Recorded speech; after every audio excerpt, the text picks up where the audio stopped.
हाँ जी बच्चों, next transaction पे चलते हैं ज़रा। Next transaction paid salary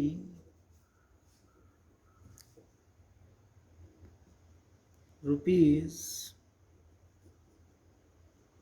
10,000। इसमें देखिए सैलरी कौन सा अकाउंट है जी? ये नॉमिनल अकाउंट है। नॉमिनल अकाउंट का क्या रूल्स होता है जी? नॉमिनल अकाउंट का रूल्स होता है debit all expenses and losses, credit all income and profit. तो ये हमारी इनकम है या एक्सपेंस? भाई पे कर रहे हैं तो ये खर्चा हो गया, ठीक है। तो इसलिए ये एक्सपेंस है और एक्सपेंस है तो हम क्या करेंगे? डेबिट करेंगे। अच्छा जी, इधर क्या है? कैश क्या है? ये रियल अकाउंट है। रियल अकाउंट का नियम debit what comes in, credit what goes out. तो ये कम्स इन है या गोज आउट है? तो ये तो गोज आउट है और गोज आउट है तो हम क्या करेंगे? क्रेडिट करेंगे, क्योंकि पे कर रहे हैं ना, पे कर रहे हैं, इसका मतलब ये तो गोज आउट हो गया। फिर डेट का कॉलम, पर्टिकुलर, एलएफ और अमाउंट के दो कॉलम। इस तरह से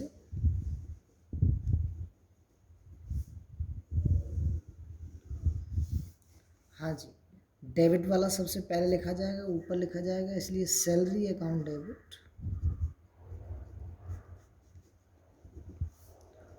to cash account.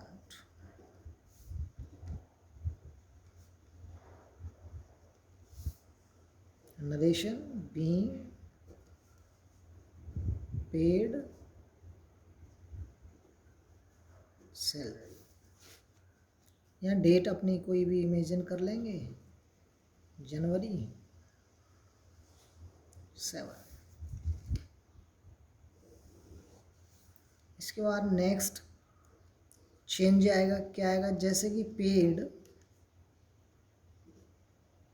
Salary to Ram.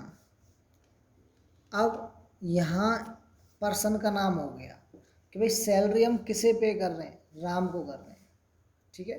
तो राम को सैलरी पे कर रहे हैं तो क्या राम का नाम आएगा? जी नहीं, ध्यान रखना, इस नाम से हमें कोई भी लेना देना नहीं है। जब हम किसी एक्सपेंस का पेमेंट कर रहे हैं, क्या कर रहे हैं? पेमेंट।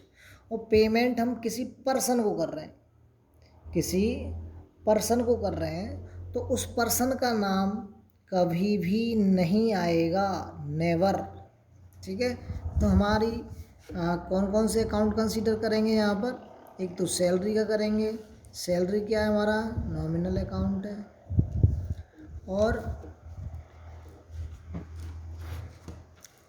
नॉमिनल अकाउंट, और नॉमिनल अकाउंट का क्या नियम होता है भैया? ये तो हमारा एक्सपेंस है, ठीक है, क्योंकि नॉमिनल अकाउंट में केवल एक्सपेंस और इनकम्स, प्रॉफिट और लॉस, ये कंसीडर किए जाते हैं। तो ये हमारा डेबिट हो जाएगा। अब यहाँ नाम को कंसीडर नहीं करना, ध्यान रखना, ठीक है। तो यहाँ हम कैश ले लेंगे, कैश। तो एंड इसमें कैश कौन सा है? ये रियल अकाउंट है, ये भी, और रियल अकाउंट है तो ये कम्स इन या गोज आउट है, तो ये तो गोज आउट है क्योंकि हम पेमेंट कर रहे हैं, इसलिए इसे क्रेडिट करेंगे, ठीक है जी, बहुत बढ़िया। इसके बाद हम कॉलम बना लेंगे अपना, डेट का, एलएफ का, अमाउंट के दो कॉलम।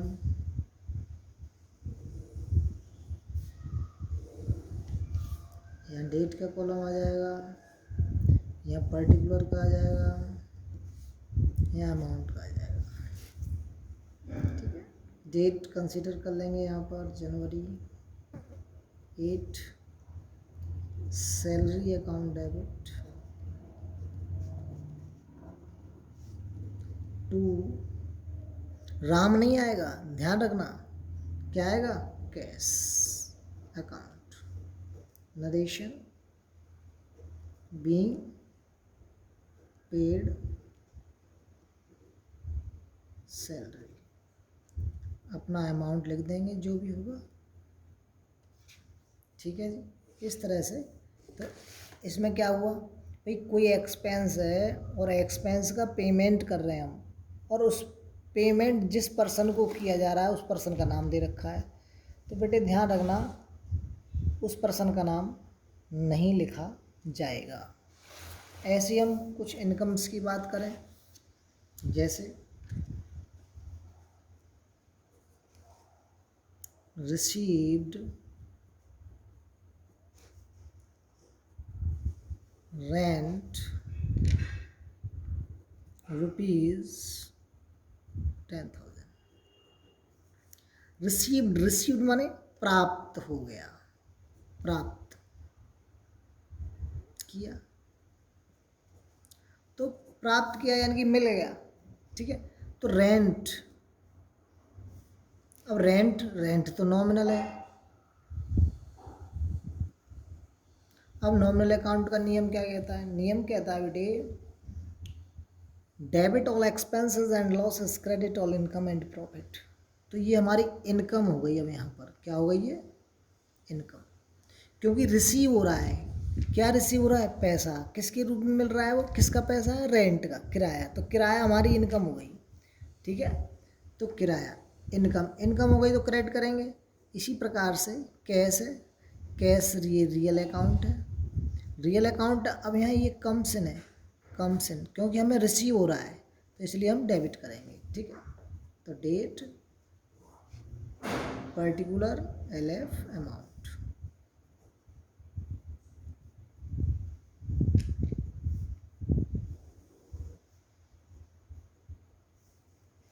उसके बाद यहाँ डेट कंसीडर कर लेंगे, जनवरी 9।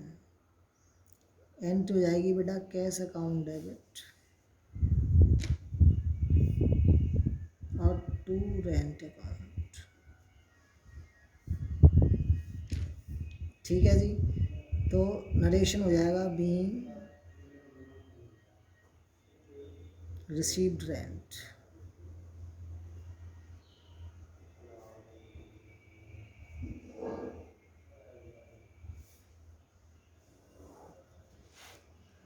इसी प्रकार से फोर्थ हो जाएगा received rent from Mohan.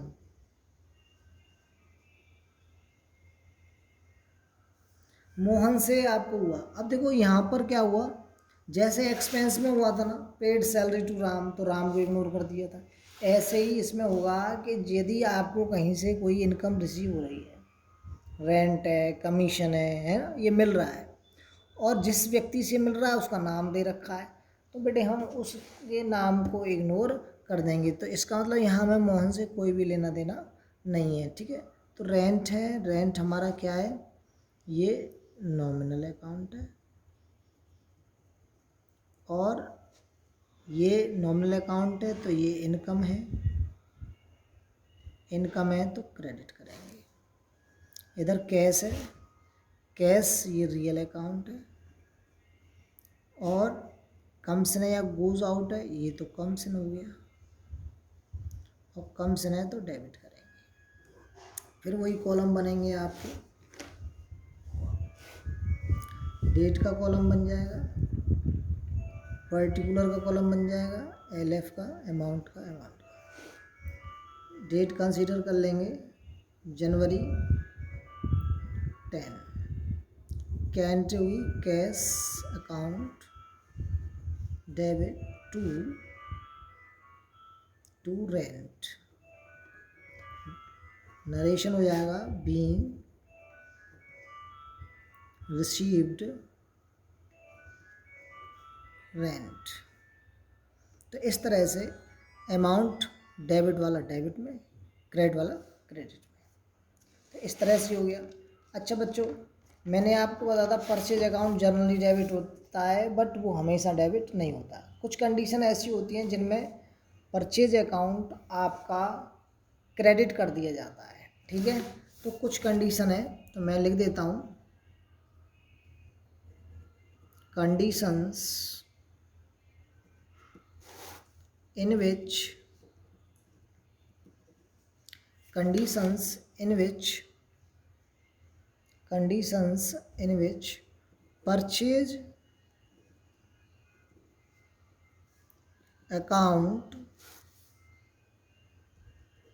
will be credited। तो बेटे हम कुछ कंडीशंस पढ़ेंगे जिनमें परचेज अकाउंट क्रेडिट किया जाएगा, ध्यान रखना, ठीक है। चलिए, तो सबसे पहली कंडीशन है गुड्स destroyed बाई फायर। तो गोदाम में मान लो माल आपका गुड्स रखा हुआ था और उसमें आग लग गई और आग से जल करके वो नष्ट हो गया, तो ये हमारा लॉस है। तो हम एंट्री करेंगे इसमें loss by fire account debit to purchase.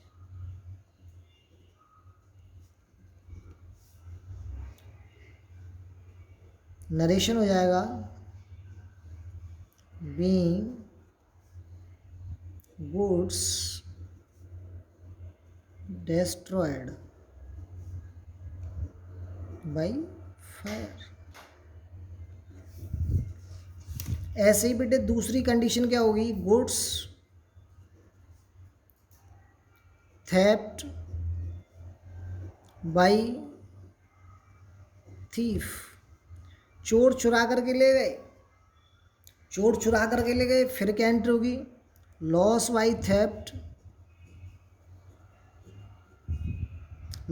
Theft account debit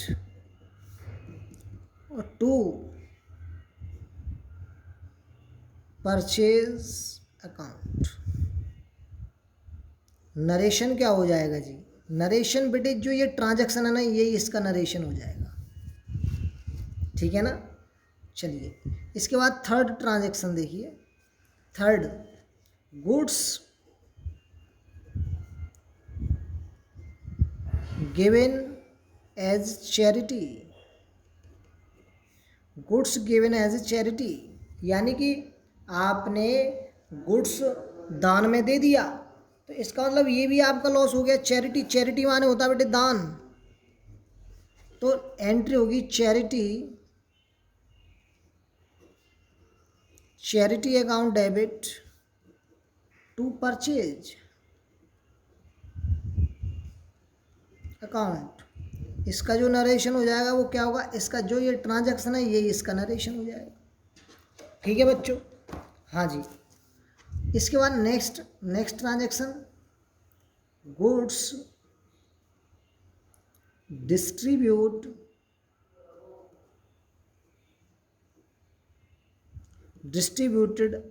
as free sample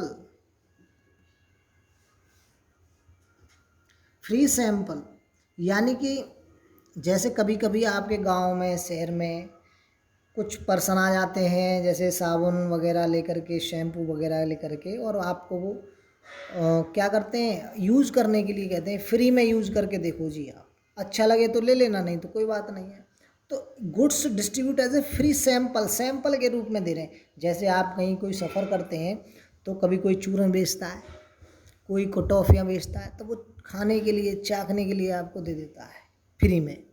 तो वो क्या है, वो अपनी गुड्स का एडवर्टाइजमेंट करता है, फ्री डिस्ट्रीब्यूट कर देता है एज ए सैंपल के रूप में। तो यहाँ पर एंट्री हो जाएगी बेटा advertisement account debit to purchase account. Narration क्या हो जाएगा भाई, नरेशन जो ये ट्रांजैक्शन है यही इसका नरेशन बन जाएगा, ठीक है जी, बहुत बढ़िया। इसके बाद नेक्स्ट पांचवा ट्रांजैक्शन गुड्स विड्रॉ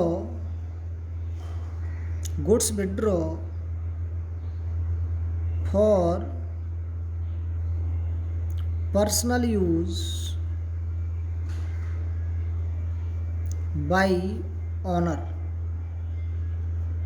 यानी कि ऑनर ने, मालिक ने क्या किया, अपने पर्सनल यूज के लिए विड्रॉ कर लिया। विड्रॉ मतलब निकाल लिया। क्या निकाला, गुड्स निकाला, ध्यान रखना गुड्स। तो वो ड्राइंग कहलाती है। क्या कहलाती है, drawing.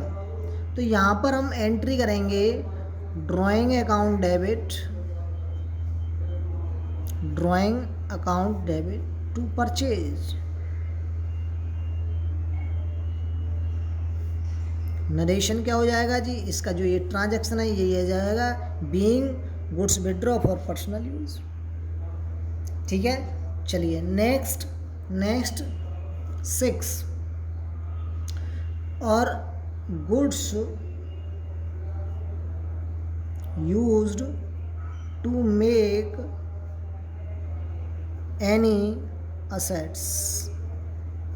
Goods use to make any assets यानी कि आपने गुड्स का यूज किया है असेट्स को बनाने के लिए। फॉर एन एग्जांपल, जैसे मान लो आप सीमेंट का व्यापार करते हैं, आप ट्रेडर हैं बहुत बड़े सीमेंट के, ठीक है। अब सीमेंट को बरसात से बचाने के लिए आपने क्या किया, एक गोडाउन बना दिया हो, ठीक है, एक हॉल टाइप का बना दिया जहाँ पर आप सीमेंट वगैरह अपना स्टोर करके रख सकें, ठीक है। तो उसी सीमेंट से बनाया है। तो इसका मतलब आपने एक बिल्डिंग क्रिएट कर ली, गोदाम बना लिया, गोडाउन क्रिएट कर लिया, ठीक है। तो वो आपकी एक असेट्स हो गई बेटे, ठीक है। तो अब हम क्या करेंगे, यहाँ पर एंट्री होगी पर्टिकुलर असेट्स, यहाँ लिखते हैं particular assets account debit to purchase. Narration क्या हो जाएगा इसका, नरेशन यही ट्रांजैक्शंस का नरेशन बन जाएगा। अब देखिए पर्टिकुलर मैंने लिख दिया, पर्टिकुलर मतलब कोई जो आप असेट्स क्रिएट कर रहे हैं उसका नाम आ जाएगा यहाँ पर। ये तो एक बेसिक कॉन्सेप्ट है, ठीक है। अब जैसे मान लो आप फर्नीचर का व्यापार करते हैं, फर्नीचर लकड़ी का व्यापार करते हैं आप, ठीक है जी। अब आपने क्या किया, अपने जो ट्रेडर्स हैं बिजनेस मीटिंग के लिए आपने क्या किया, सोफ़ा सेट वगैरह, कुर्सी वगैरह ये सब बना करके रख लिए उसी फर्नीचर से जिसका आप ट्रेड कर रहे हो। तो यहाँ पर क्या आ जाएगा, एंट्री क्या होगी फिर, furniture account debit to purchase. मेरी बात समझ आ गई। तो यह पर्टिकुलर असेट्स का मतलब उस असेट्स का नाम आएगा, ठीक है बच्चों। तो हमारी ये 6 कंडीशन थी, ठीक है। 6 कंडीशन कौन कौन सी, सबसे पहले जिनमें ऐसी कंडीशन है ये जिनमें परचेज अकाउंट क्रेडिट होता है, ध्यान रखना, नहीं तो परचेज अकाउंट जनरली डेबिट होता है। क्यों कि मान लो हमने गुड्स हमारी डिस्ट्रॉय हो गई, गुड्स हमारी चोर के द्वारा चुरा ली गई, गुड्स हमने चैरिटी कर दी, गुड्स हमने एज ए फ्री सैंपल बांट दी, गुड्स ऑनर ने विड्रॉ कर ली, गुड्स का यूज़ किया असेट्स में, ठीक है। इसका मतलब गुड्स आपने पहले परचेज करी होगी ना। अब वो परचेज करी थी तो परचेज के टाइम पे उसे डेबिट कर दिया था, लेकिन जब वो नष्ट हो गई या ऑनर ने निकाल ली या ये जो इतनी कंडीशन दे रखी है 6 इनमें से होता है, तो वहाँ परचेज अकाउंट क्या होता है, क्रेडिट कर दिया जाएगा, ठीक है ना बच्चों। तो हमारी ये 6 कंडीशंस हैं बेटे, इनको आप एक बार लर्न कर लेना कि कंडीशन कौन कौन सी हैं, ठीक है। ये मोस्टली एग्ज़ाम में पूछ ली जाती हैं। ओके बच्चों, थैंक यू।